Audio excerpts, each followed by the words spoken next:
Hi guys, it's Zach and welcome back to my channel and welcome to the first episode of a new series I am calling Up Close But Not So Personal. And today's video I am going to focus on brows.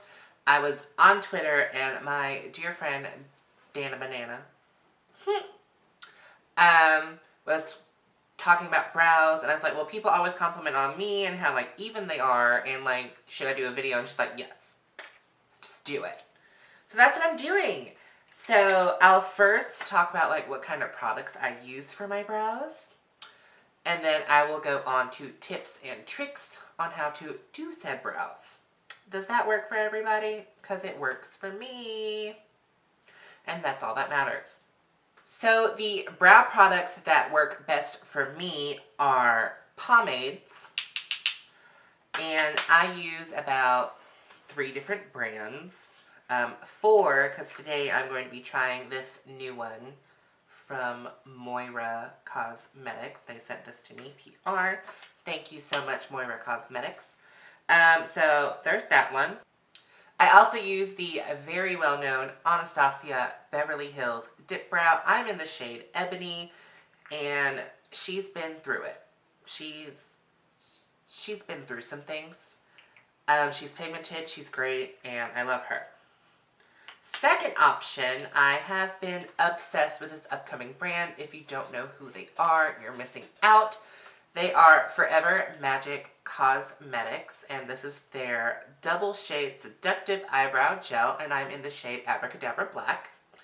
And again, she's been through it.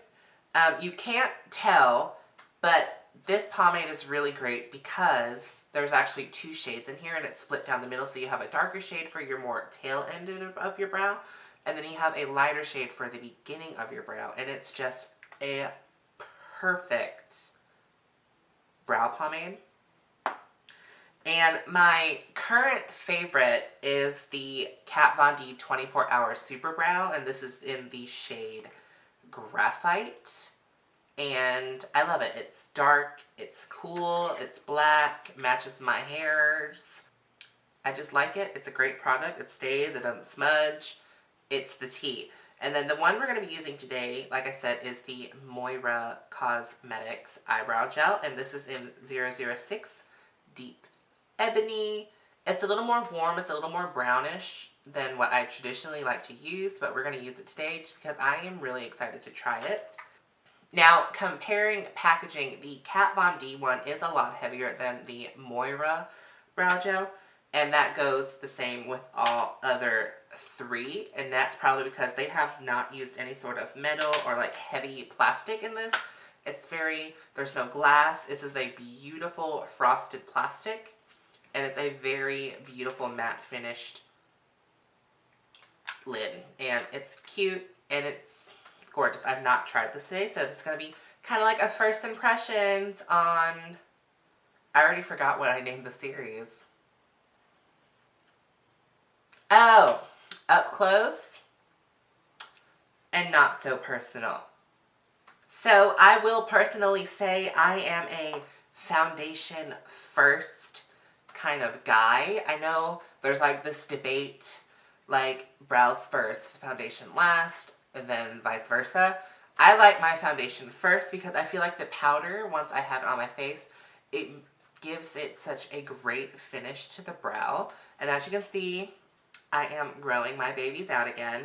That was a fun run. I'm never doing it again. I also forgot another brow product. This is the ColourPop Brow Color and Taken for Granted. The cap is covered in blood splatter from Halloween, but this is also a very good product as well. One thing I will say with any of your pomades, close the cap, because it will dry out.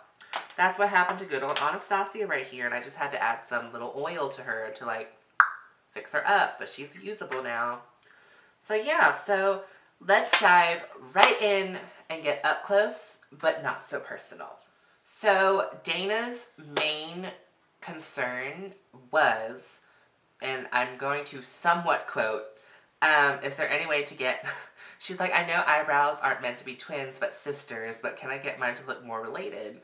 And there are some tricks to that. So I personally am going to go ahead and open my brow gel, and what I'll do is like I'll open it, I will grab some on the brush, like that, just a little bit.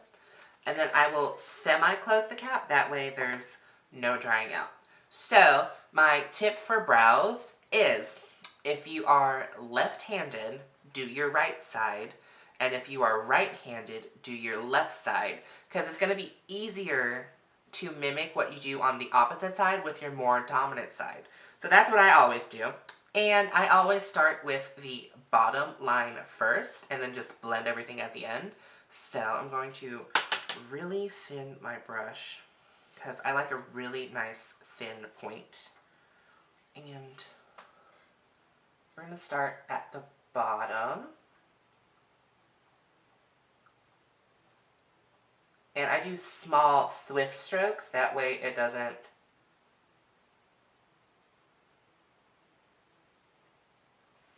look so meh. So there's our bottom line, and then what's left on the brush is I will take it, try to make sure I stay in focus. I will take it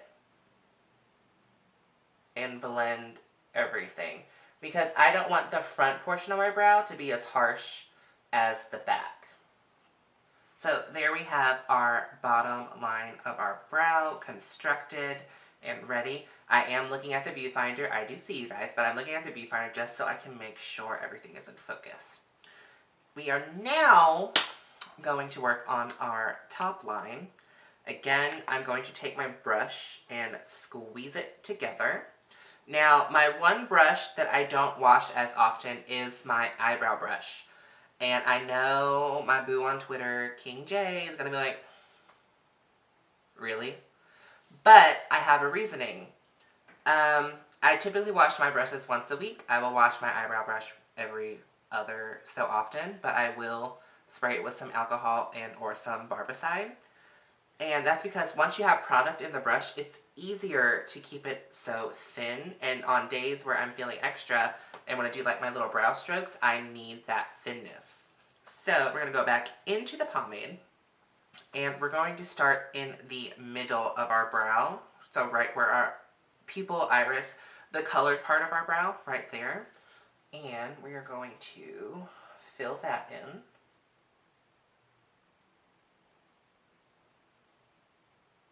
Like that. And then this is where I sometimes mess up and my brows become like too blocky, is the tail portion. But I typically, where this line stops, I will just kind of round it out and then connect the two lines.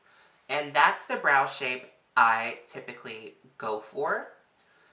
Then, using what's left on the product, just like before, we are going to fill in the front of the brow. So now we have our brow shape. Now the reason, like I said, you want to do your less dominant sides, because like I said, I know I said that already, but it's easier to replicate it on the other side. So I'm going to finish this brow and then do this brow off camera, and then I'm going to come back and we will clean it up together, and then I will give you guys some more tips and tricks on evenness and everything. So as you guys can see, our brows are finished, almost. And I'm going to finish them off, and as you can see, I left my front edge because I, for the life of me, don't know how people get their front edge so blended and like so perfect. So I typically just blend it in with the rest of my brow hairs to where you don't really see a harsh line. And then I'm going to smooth this brush as thin as she goes, which is why I like the buildup of product.